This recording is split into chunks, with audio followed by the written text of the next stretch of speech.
Welcome, everyone. I'm very excited to be presenting to you the last Space of Change for this year. So in case you haven't met me before, my name is Hugo. I'm one of the co-founders of Earth to Mars alongside Andrew.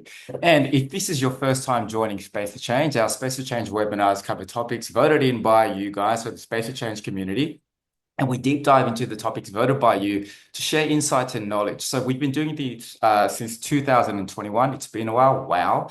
And we've covered a range of topics, everything from psychological safety, how to measure return on ROI and benefits realization, through to technology and AI. So it's a whole different type of, many different types of topics that we dive into. And this one today, we are very excited to tap into. And obviously, it's something that we've been hearing and seeing a lot around LinkedIn. If you're in LinkedIn a lot, is change management dead or alive?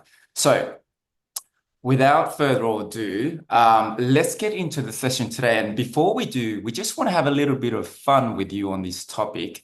Let's dive into that next slide, Andrew.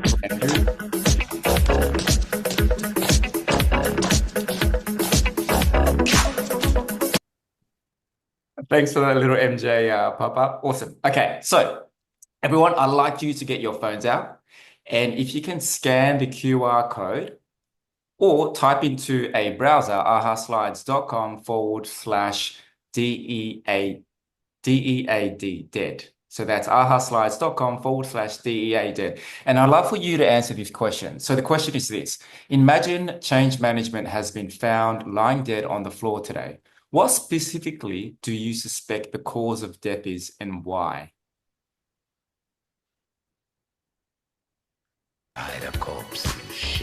If you're just joining now, I'd love for you to grab your phone, scan the QR code, join in and cast your answer. If you can't scan the QR code, that's okay. You can open up a browser and type in ahaslides.com/DEAD. Okay, here come the answers. Awesome. All right, so if change management has been found lying dead on the floor, what specifically do you suspect the cause of death is and why? So we've got loneliness, lack of sponsorship, budgets, too much complexity. Oh yes, that's very common. Death via frustration, implosion. That's a mouthful, but I love it. Being unsure how to change, lack of understanding, apathy. Yes, sponsors' faults, neglect, asphyxiation, strangled by governance. Too many clients, not expiring good change. Some really creative answers this morning, or even in the afternoon if you're dialing in from the US or other parts of the world today. Arrogance, no focus. People do not understand what change management is all about.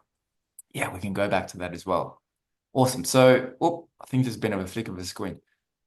We've got a lot of answers coming through. I'll just let the last person type the last answer in, and Andrew's just click the AI button to just group up some of the answers here. So we've got a lack of support and understanding. That's a big one there. We've got quite a few bullet points. Organizational challenges. We've got apathy and frustration. So yes, it's quite an emotional thing as well. Change management failures.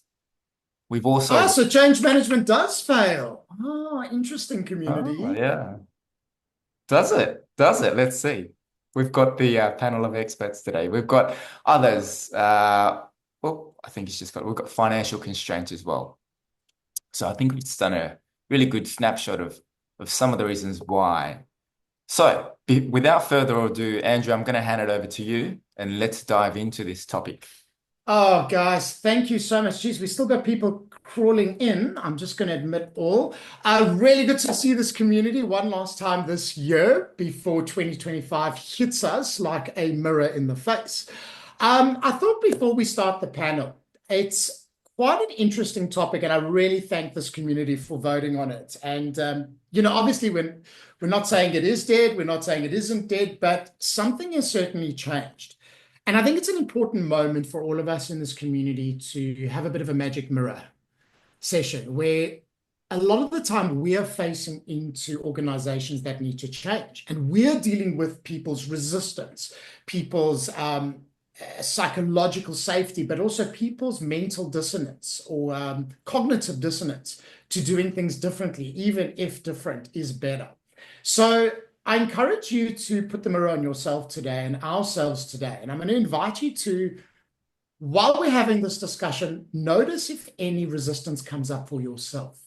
So we know what this looks like with our stakeholders, but notice if, some things don't sit as well, or notice you're not listening because you're trying to defend or something like that. So I'm going to invite everyone to have this as an opportunity to notice what happens to themselves and change, have a bit of empathy because we are certainly going through change and change, but also an opportunity to practice listening more deeply, practice observing more deeply, and as Laura says in the chat, bit of self-coaching. Love it. So really good moment for us. And with that said, what an amazing panel. I'm so excited about this panel. So thank you so much.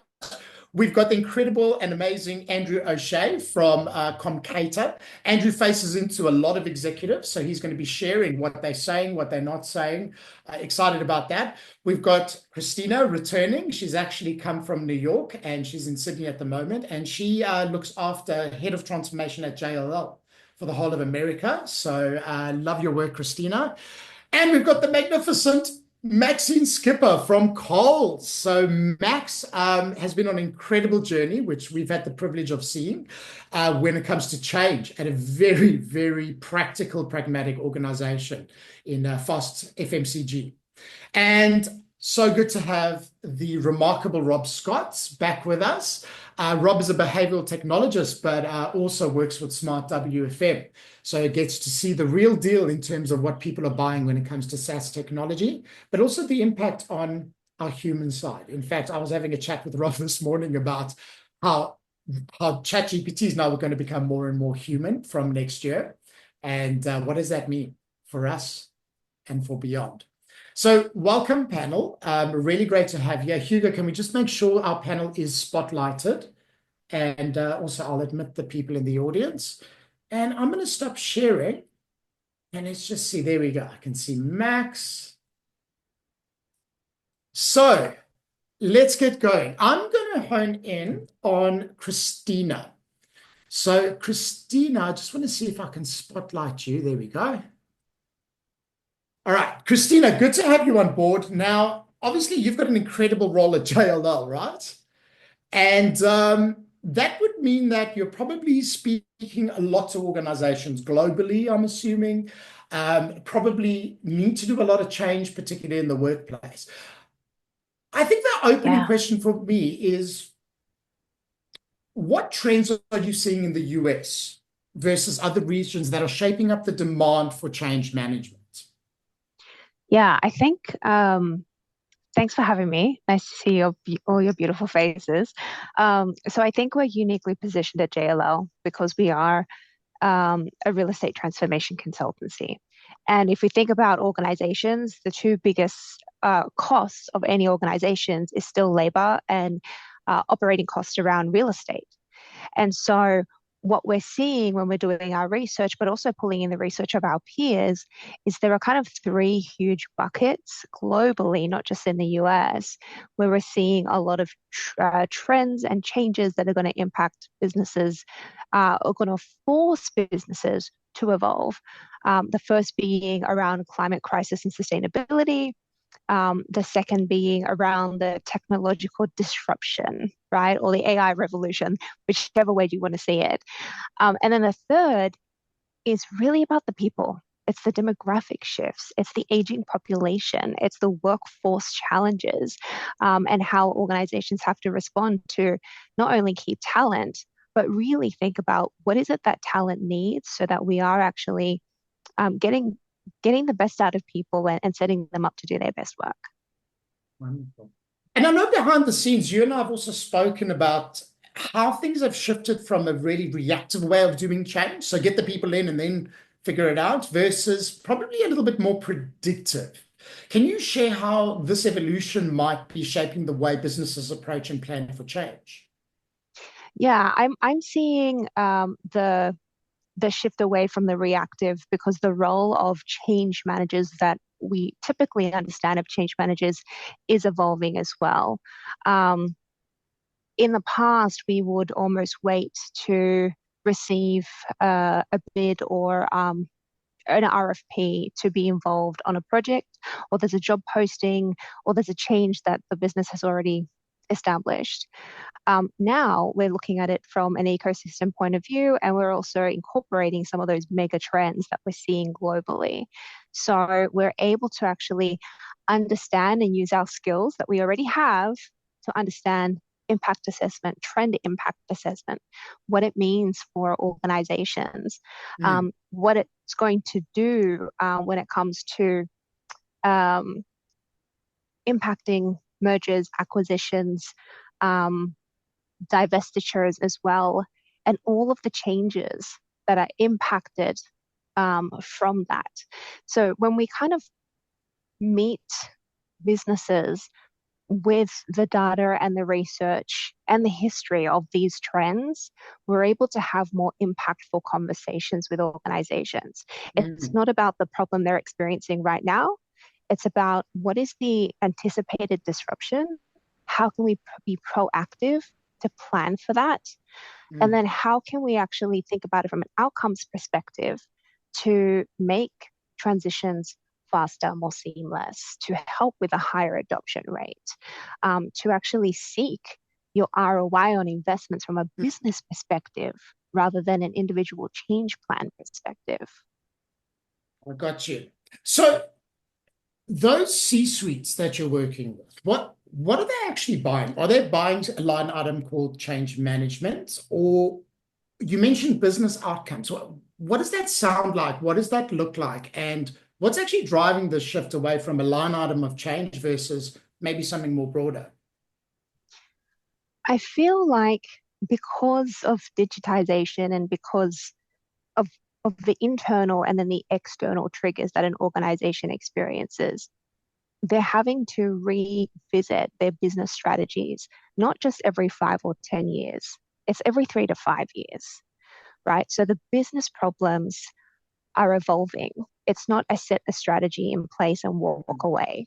So to be buying change management at a programmatic level while it's still necessary is not going to be what the executives are going to invest in long time.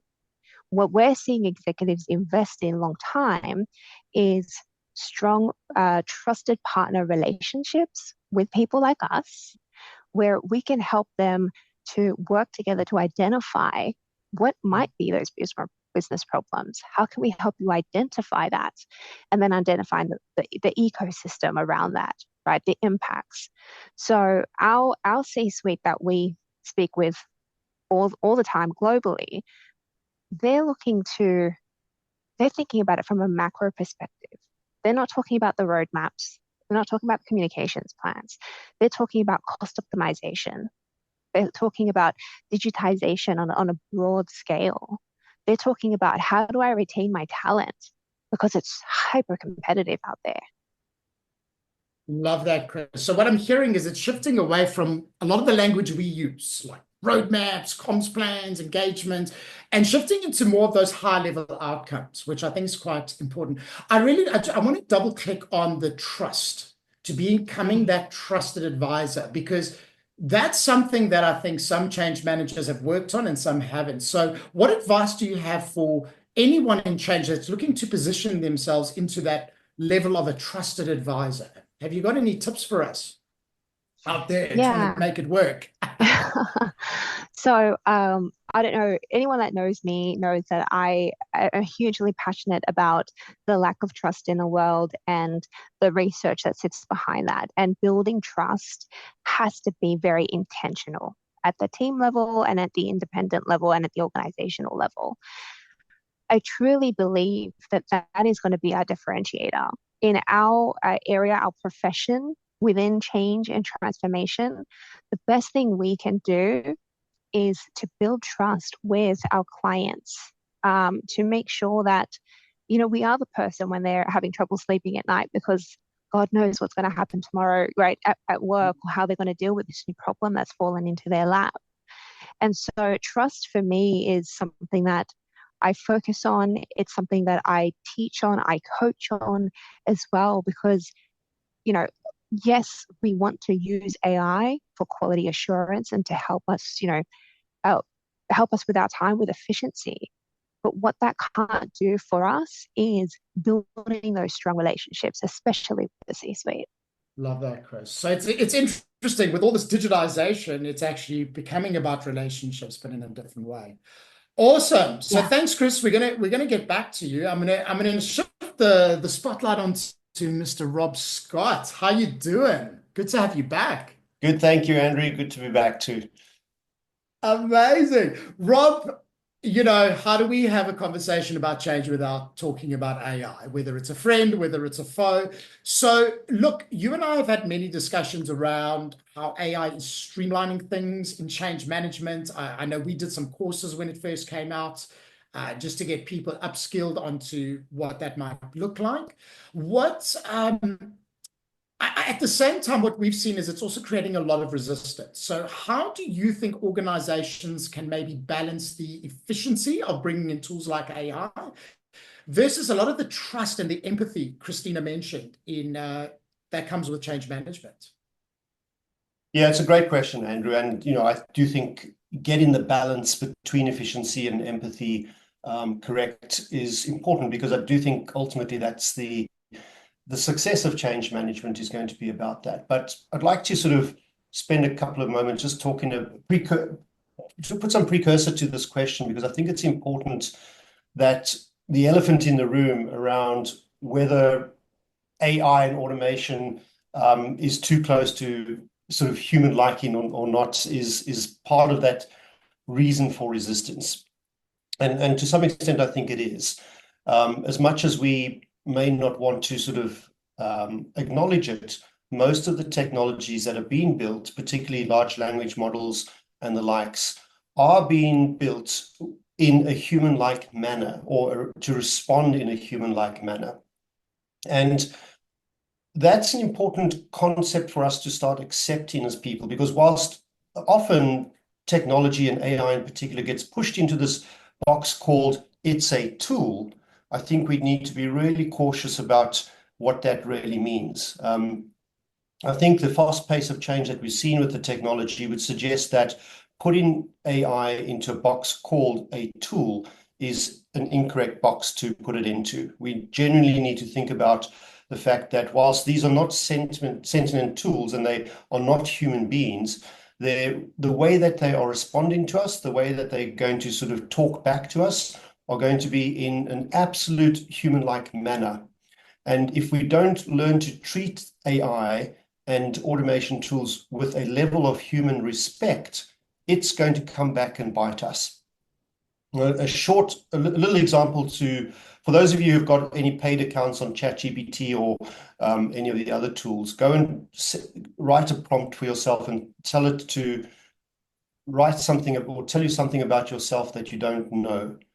And what you'll realize is that these tools do have a form of memory. As simplistic as it is, it knows who you are, it knows what sort of prompts you're asking, it knows what sort of questions you're asking, and it can derive a relatively good answer as to about you and tell you something that you perhaps didn't know about yourself.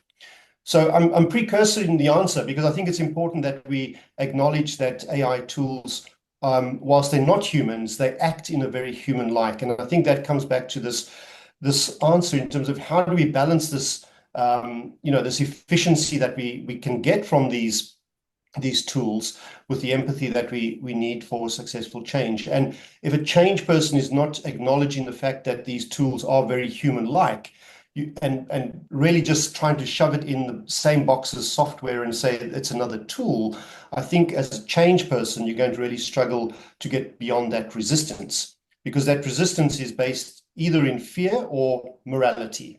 And one of those two things you really do need to deal with. So I think there's a dual approach in my perspective in terms of getting the balance correct. It is about transparency, of course, and it is about inclusion.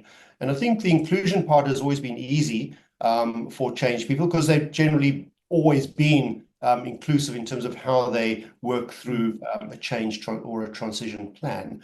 The transparency, in my view, is new transparency. It's not the old transparency in terms of who's involved.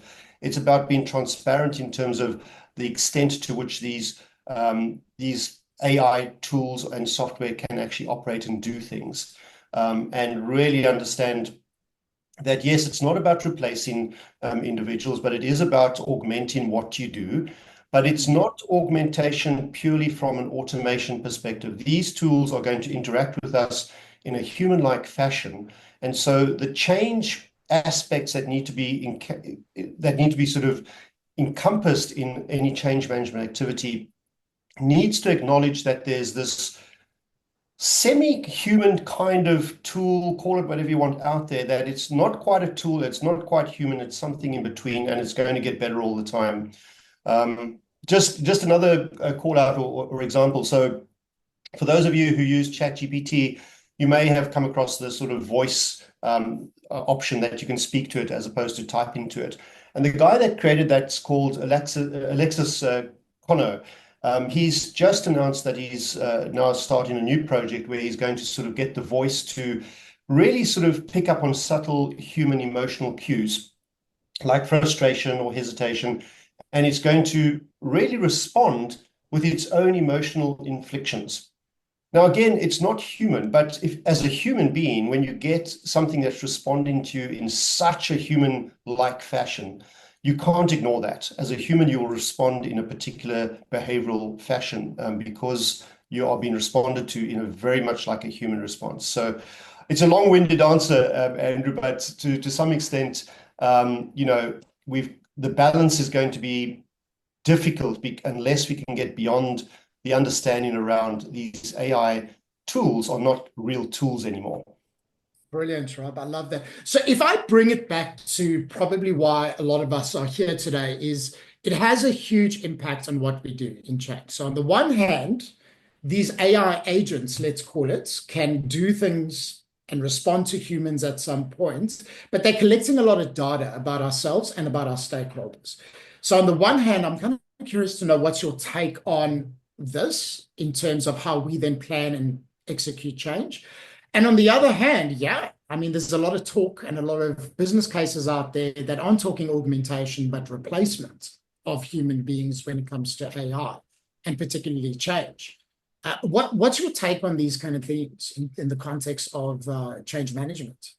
Yeah, I think it's important because, in the traditional sense, I guess change management has often relied on a certain set of tools that collect predominantly qualitative methods to collect data, focus group interviews, observations and things like that. And generally, first point I'll make is that those take a certain amount of time in their traditional sense of the way that they operate. And they also tend to be often point in time. There's a lot more sort of modern technologies around that space. But first point to realize is that the AI products and tools that are coming onto the market are definitely making an impact in terms of our ability to operate a lot more quicker. So that productivity is coming through. And whether it's simple things like, an email or, writing a document or creating a plan or, building a bot that sort of becomes your go-to place to answer questions around documentation and things like that. All of those things are saving a lot of time. And you take big enterprise organizations around the world, an 18-month technology project can probably be done in 6 to 10 months now. In a small organization, what used to take 3 or 4 months is taking a month now. So as change managers, there's an adaptation that's also required to say, if my qualitative method gathering is going to take 4 months, but the project is only 1 month, I've got to adapt. And so how do I do that? So the data-driven decision capability is there. So the real-time ability to get sentiment data, for example, is where change managers need to absolutely be moving towards. So to register and understand pockets of resistance and disengagement in a real-time method is going to be far more practical. And that doesn't mean that there's no empathetic and EI involvement from humans. There absolutely is. This is not about just throwing out a system there to say, measure the people. It's not about that at all. But it's about making sure that we can adapt to get an answer really quickly and in real time. And it's not a post or pre and post kind of situation where you're reviewing the information.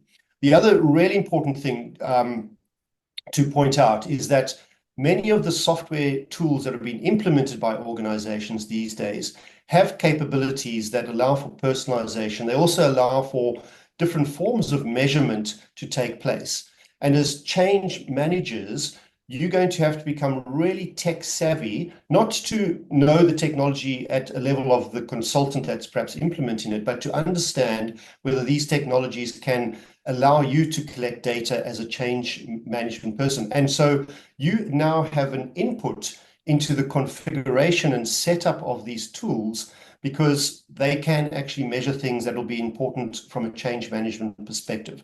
So getting that correct is actually going to be important. So the change manager role is now not sitting on the sideline watching the technology. It's absolutely part of the technology configuration, so that I can understand what KPIs and what measures I can implement within the software to give me the typical sort of outputs that I needed as a change manager. So, but a bit long-winded there as well, Andrew. Sorry about that.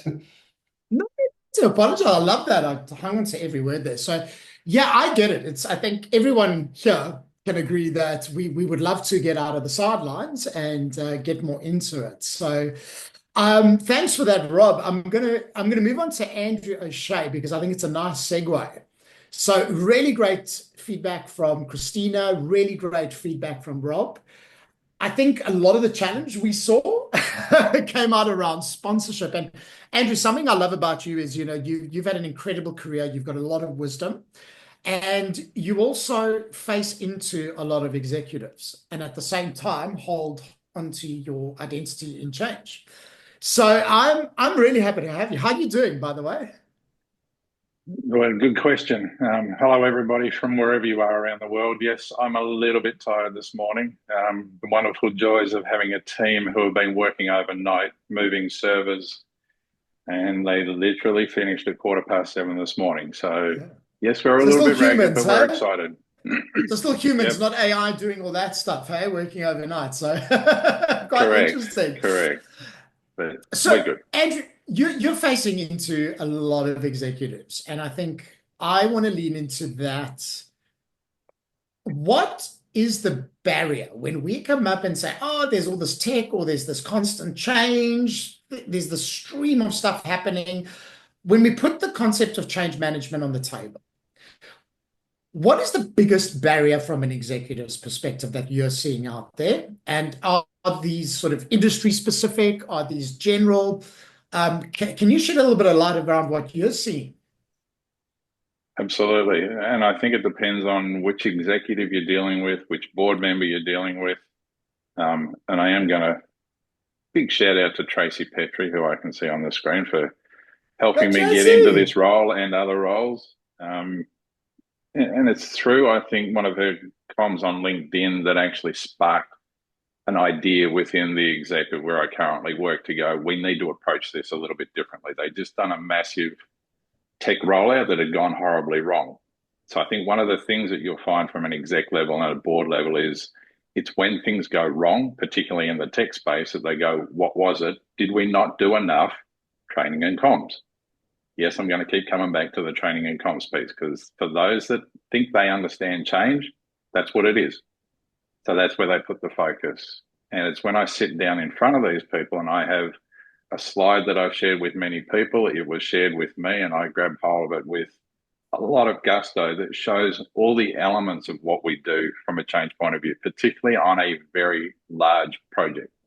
You can narrow it down for smaller projects. Once they see that, they go, oh, okay, we've got this horribly wrong. We misunderstood the entire process. And we also misunderstood that when a project budget finishes at go live, there is still more work to do. So some people at an exec level have no idea about change. Don't you just simply tell your staff what they have to do? Some people have a little bit of understanding, and then there's some that just embrace it and want to run with it. Now, I'm project sponsor for a large ERP project that we've currently got underway. My team have another 30 separate projects to that, and that's separate to anything that we're dealing with at an exec or a board level. So if you start to put all of that into context, how much time have I got for change? Well, not really a lot. So it's not that we don't care, we do care, but there is just how much actual time do we have to dedicate to this. I have a training lead, a fantastic person. And again, thank you, Tracy, for an absolute gem. I have a Salesforce lead now in the business because the business finally understood that they needed particular people in place. And I have had it from the board themselves that they have been asleep at the wheel for the last 5 years when it comes to technology. So we now also have a person who is very, very well respected in the tech space on the board. And he also understands change management. So there is a shift, but it's understanding that you've got to find, and I think it's been pointed out by Chris and by Rob, trust, adaptability. Don't go in thinking that you have a model in mind that's going to fix everybody's problems. You've got to go in and actually listen to what the problems are and then be adaptable to the situation. So it's getting back to the problem, to the outcome, and then linking, as opposed to, here's my clever acronym that's going to solve all your problems. Although I do want that slide. I wonder if that's something that we can borrow and maybe even share with the community. That's a great one. Okay, so it's a journey. I get that. What are they actually expecting? So, I know a lot of us here have a really good understanding of change, but what are they expecting? And are there any gaps in that expectation, in the ways that us as change managers show up? I think that the big misconception, and I know, Andrew, we've done it in your programs around ROI. When I get to board level, they talk about investing 7-figure sums into a project. Their perception of ROI is different to what our perception of ROI is. If I put $1 million towards something and I'm expecting an ROI, when do I see that 10% return on my investment to go, there it is? It's really hard from a change management perspective to actually articulate the ROI. And I guess for me, it's things like speed of adoption, speed to actual practical use of people using whatever the systems or the processes are that you're putting in place. So if you can start to articulate some of that, make sure you've got good training plans in front of people. We're working on a massive training plan right now that I'm going to present to the board next week. So they get an understanding and a degree of comfort that we're actually doing something a bit different to last time. But I think the big thing, it's a hard one. It always comes back to trust. The fact that they got burnt so badly previously, it's now, how do I build up that trust? How do I speak in simple language? Anytime I use an acronym, I have to explain what the acronym is. Anytime I use tech speak, I need to make sure they understand what it is, both at an exec level and a board level.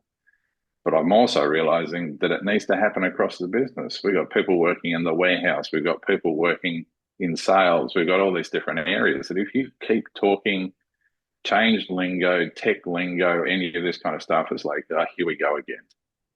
So stop. So I can't throw my nice pro side badge and that gets me in with the executive?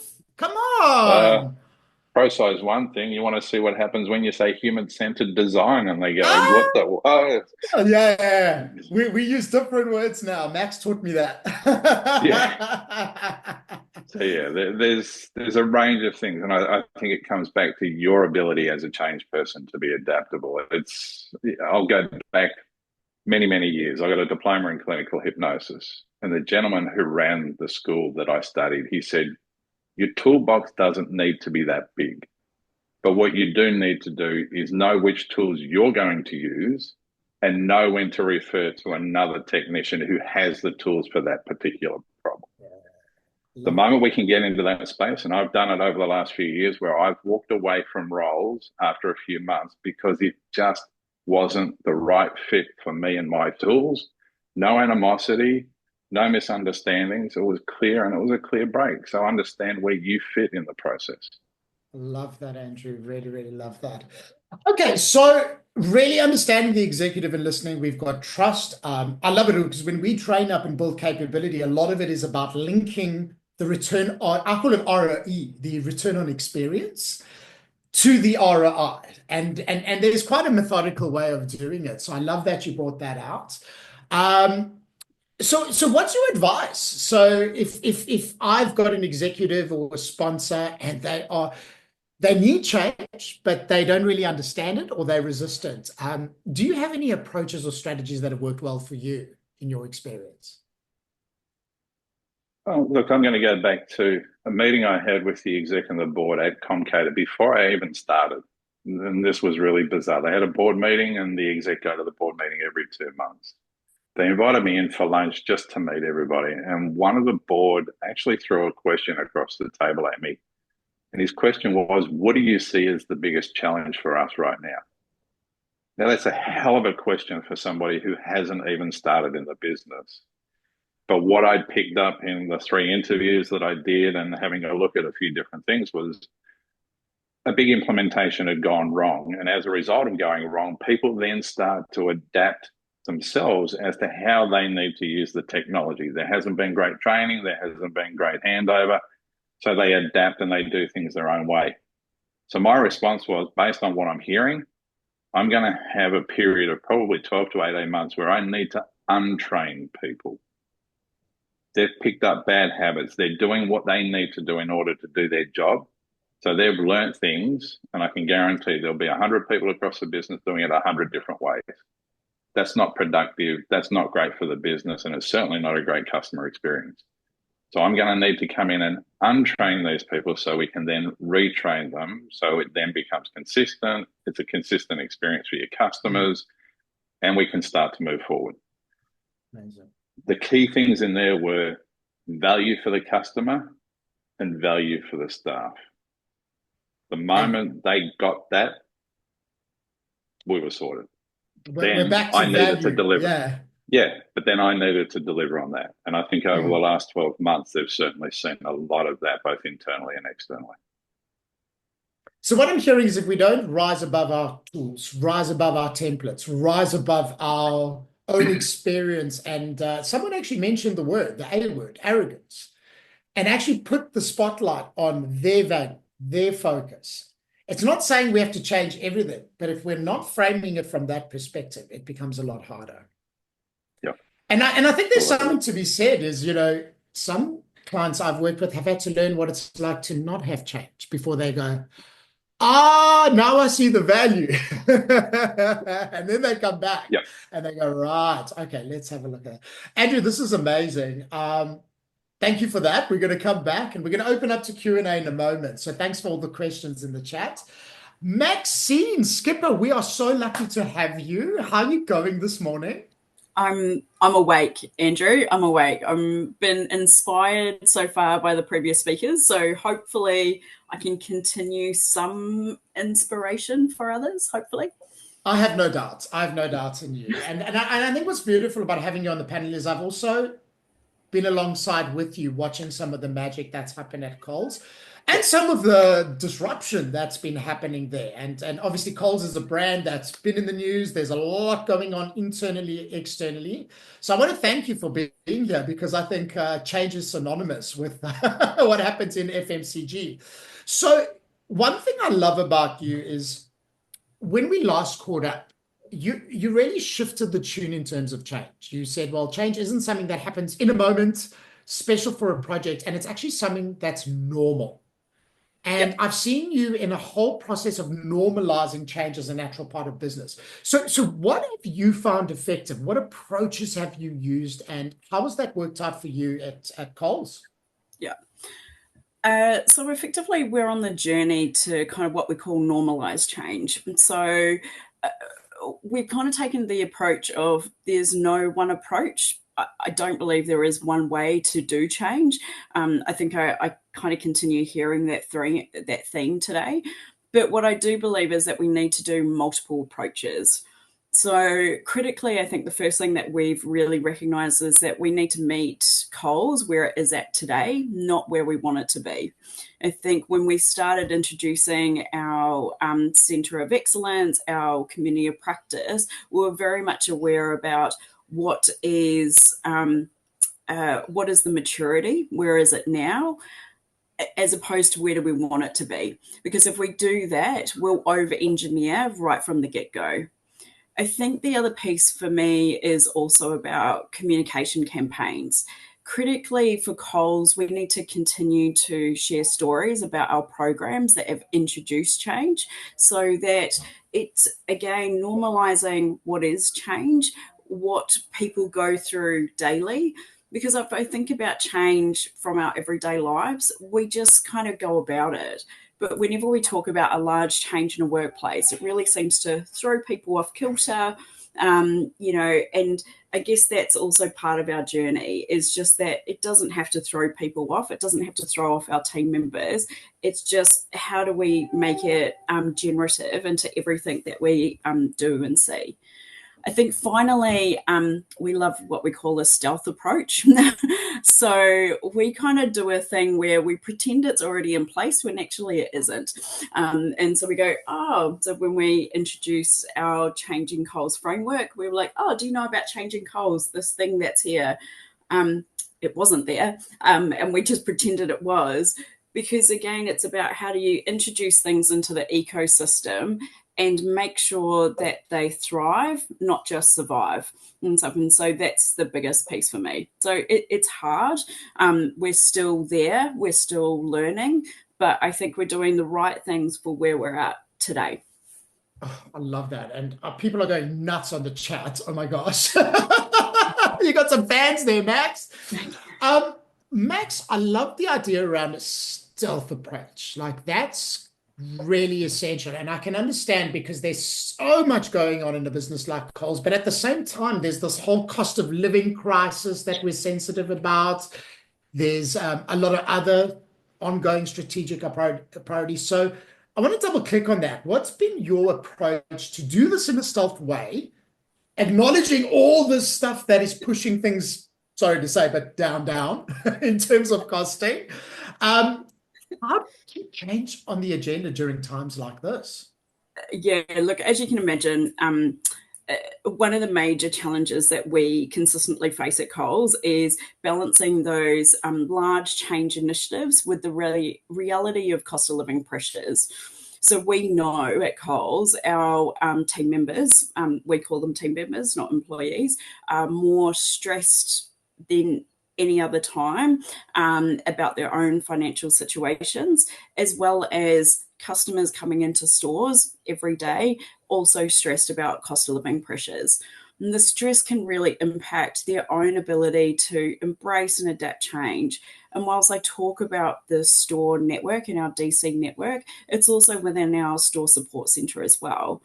So what I've found works well is we just need to be sensitive about the pressures, support where we can, but also we need to try and balance cost and change. Whilst I kind of always talk about this headline of balancing cost and change, I think it's really moved for us in terms of change isn't the first thing that is cut from a budget anymore, which is amazing leap forward. Amazing. But what is very clear is effectively we need to make sure that things are tighter. But we are also having to validate the proposed ROI associated with those upfront implementation costs of change. For many of us, I'm sure on this call, that is the hardest piece of the puzzle. It's how do we try and find what are the lead indicators of the good change that we are wanting to progress with. And I think, again, if I go back to storytelling, and if I go back to what are we trying to do to ensure that we have got the right ecosystem to introduce a new program, to introduce a new change, I think those are the critical pieces. I think, again, if we kind of continue talking about that cost of living, there's a recognition from our leadership team, in particular our ELT, that recognise that change is critical. But change, as I continue saying, is a dark art. And so it's how do we, and I think Andrew was mentioning this, how do we define what change is, and how do we also make it easy for people to be palatable? Because a lot of the times change, we can't touch it. It's not tangible. And so we need to try and make it tangible for a lot of our employees. Love that, Max. Love that. You mentioned that, it's a maturity journey for you at Coles, and that's going to continuously grow. What would given everything that's been said today, what's the next priority for change for you in 2025, if it's not dead? It's definitely not dead, Andrew. Good. You well know this. Definitely not. Very much alive and kicking. So look, I truly believe that we introduced change into Coles really well. We did it approximately 2 years ago. I'm also very biased, so I'm very aware of that. If I use an analogy, we released kind of change into the Coles ecosystem, and it's living, it's surviving. I just don't think we're thriving yet. And so we're looking at a whole bunch of different ways to develop our own change practice, and not just rely on, we have a small set of amazing people change managers. We can't just rely on them to be the ambassadors. So we've created a network of change ambassadors across kind of the first enterprise-wide community practice, which is our Changing Coles community practice. And we believe they are as comfortable as change as we are, or at least open to change as we are. And again, as I talk about, our aim is to normalize change. So it means building that stronger change rhythm across all of our team members. How do we build a heartbeat to change? Because that's effectively the culture. And we need a culture that embraces change. So, only this week we were talking about, it's not just about training, it's about education. Again, it's about, telling people, what is it? What does it have to look like? But also, it doesn't have to be large. Change is also those small tweaks, those small continuous improvements that can make a world of difference. I think, again, storytelling regularly and consistently. And it's not about this is change management. It's to talk about what are the programs that are creating shifts in organizations. For us, we're all about trying to create, where is our performance edge for each of our functions? And so what are those stories that we can talk about where we are introducing a change, or we're making small tweaks that, again, sharpen that knife? I think also, whilst we aren't there today, I would say from a tech perspective, hearing Rob was like, wow, to me. I think for me, it's a piece around how do we create the roadmap to really utilize technology and AI to work smarter, not harder. It's small things like using ChatGPT, using Copilot to do the grunt work, but where us as change leaders can finesse, refine, edit for tailored experiences, I think is critical. And I think finally, we just need to continue to invest in developing those change capabilities, not just within change practitioners, but across the organization. And again, not just leaders as well. I think we seem to focus top down when really we need to build a groundswell for change really to take place and for like that long-term success. A groundswell. I love that. So what I'm hearing, it's a multi-layered approach. And it's very interesting for what we're seeing. So when we build capability, a lot of the people that are entering the room used to be just change managers. Years later, now we're seeing project managers. We're seeing people from the business come in to represent change. We're seeing leaders need almost like some kind of a core skill. So I wonder if part of what we need to do is also build some of that capability in our leaders and within the business. I love this idea of a groundswell. And obviously, coming from a human-centered design background, you need that. Yeah. A sort of a passion as well to drive the answer. It creates the ownership. Love it, folks. Thank you. So quick round with the panels before we open up to Q&A. Rob, change management, dead or alive, or somewhere in between?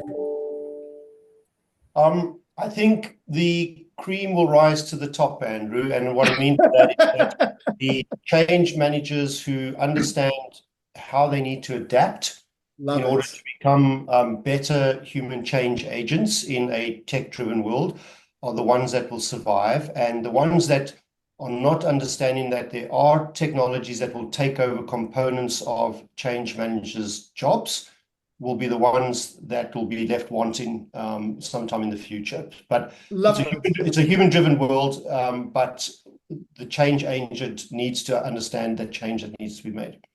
Love it, Rob. Thank you. Andrew O'Shea, for executives, is change management dead or alive or somewhere in between? Very much alive. Good. But I think it's that adaptability piece. It's the conversation piece. I'm going to fall on the back of what Rob just said, but also add the element of keep building your people skills. Don't ever think that this is just a technology piece or a methodology piece. It requires you to continually develop your people skills. Andrew and I have many conversations around this. I've spent the last 40 years doing personal and professional development. I am still going to this day because there is always something for me to learn. If I'm getting ticked off about something, then it means there's something inside of me that I've got to address. So keep it Thanks, going. Andrew. I got ticked off this week as well, so thank you for the reminder to put the mirror up on myself. Love that. Christina, Head of Transformation, JLL. Is change management dead or alive or somewhere in between? Very much alive. I think we've accepted the mastery of change management, and I think there's a bit of like a transformation or metamorphosis into wider organizational transformation, right? So more at the executive level, more embedding into the organizations, looking at it the end-to-end perspective, how people are affected, hearts and minds, but also the processes, the systems, the leadership styles, the organizational, the governance structure that supports the changes we're looking to, implement. So I think about it from a Lord of the Rings perspective. We have been Gandalf the Grey for such a long time. We didn't die. We've come back, right? We've metamorphed into Gandalf the White, right? We've got more purpose, more knowledge, more abilities now, and it's up to us to leverage those abilities, including AI. You shall not pass. Exactly. Thanks, Chris. Great analogy. Max, change management, dead or alive, or somewhere in between? I think it's definitely alive. I think depending on organizations, it's kind of where are you in the life cycle and stuff. So for us, I would say, you know me, Andrew, I love an analogy. We're in our toddler years. We've created an amazing foundation, but we're still learning how to walk. We're still learning how to talk. And we're just trying to kind of build on the foundations. And so very much alive. I think also it's alive from a executive perspective. I think hearing from Andrew, actually hearing from the entire panel, there's a real top-down push and a true understanding that change is required. But it's how do we translate the idea of change is required to everyone else? And what does that actually look like, I think, is the hardest piece. That is wonderful, guys. Well, round of applause for our panel.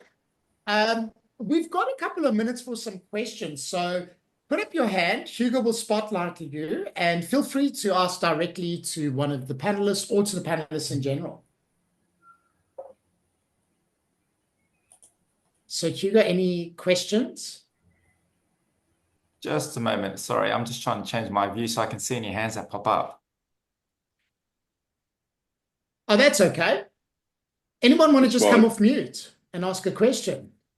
Just while Hugo's doing stuff and we're waiting for people, I've just sent that slide through. There was a bunch of comments in there of people wanting to see that slide.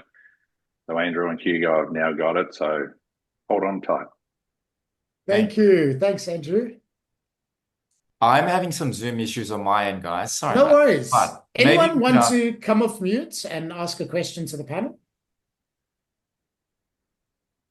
If not, we can go into our Space for Change group on LinkedIn, pop your questions there, and we'll tag in the panel to answer any questions on that.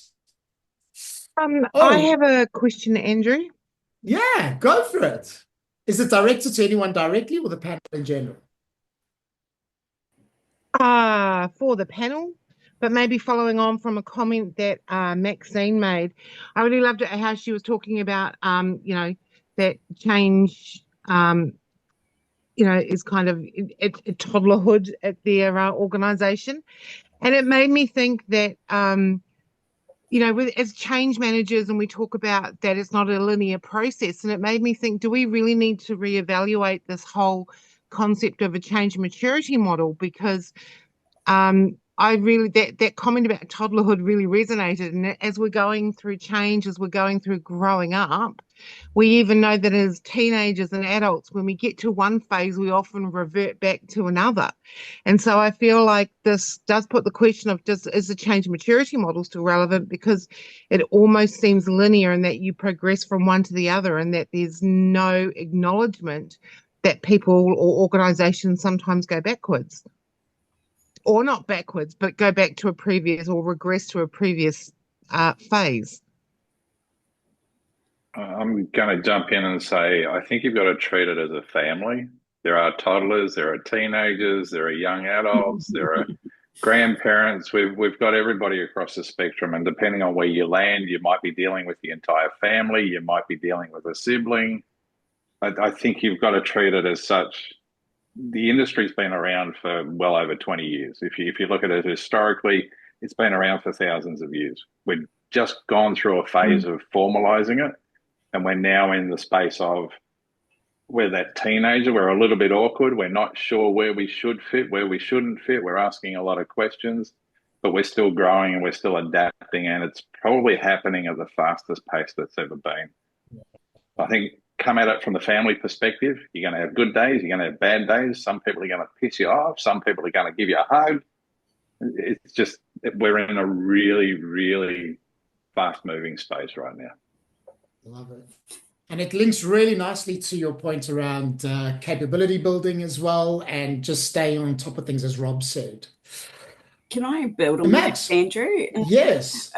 I'm pleased the toddler has resonated, I guess. So for me, when Andrew was talking about that, what we're kind of thinking about at Coles is when we introduce a change framework, it does look very linear. And what we're starting to do, and our people change managers actually came to us to say, in terms of a change life cycle, you do a bit of a readiness piece, and then you prepare for the change, and then you deliver the change. But then you need to go back into readiness because you're into the next one. And so we are thinking about it more as a circular piece as opposed to linear. And I think when Andrew was just talking, it is right in terms of, I don't know if we go backwards, but we're always prepping for the next one. And so it's how do the two then flow together, so that as you're prepping, you're also getting ready, or you're coming off the back of a delivery and stuff. And so it's how do we manage those at any one time. I think the maturity piece is, where is the organization heartbeat? Is it strong that it can just turn this around, or actually does there need to be some more fitness pieces that need to be put in place? That's very insightful. Thank you for that, Max. Look, guys, we've come to time.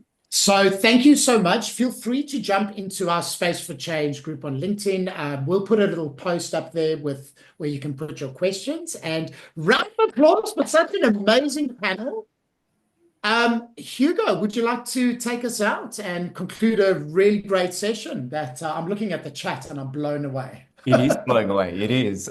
Yes. So as Andrew said, we will be posting a picture and a post of today's session in the Space for Change group. So in case you're not part of the Space for Change community group on LinkedIn, we will be sending all registrants a link to join. So in that group, we'll make a post. And if you've got any questions that we weren't able to get to, please pop them in. What myself and our team will do is we'll also just take some of the questions from the chat that we didn't get to cover, pop them in there.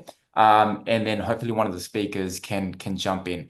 The other thing that we'll be sending your way is Andrew's very, very popular slide. Everyone seems to be wanting it. So Andrew, thank you so much for sharing that. We'll email that through to you guys. And also we'll include a link just to have a chat with us. If anything in this chat sparked an interest to you, you can connect with any of the speakers there. So we include a link to each of their LinkedIn profiles. But also if you wanted to have a chat about capability uplift, technology, human-centered design, all those things that we've been talking about as well, reach out to us, have a chat.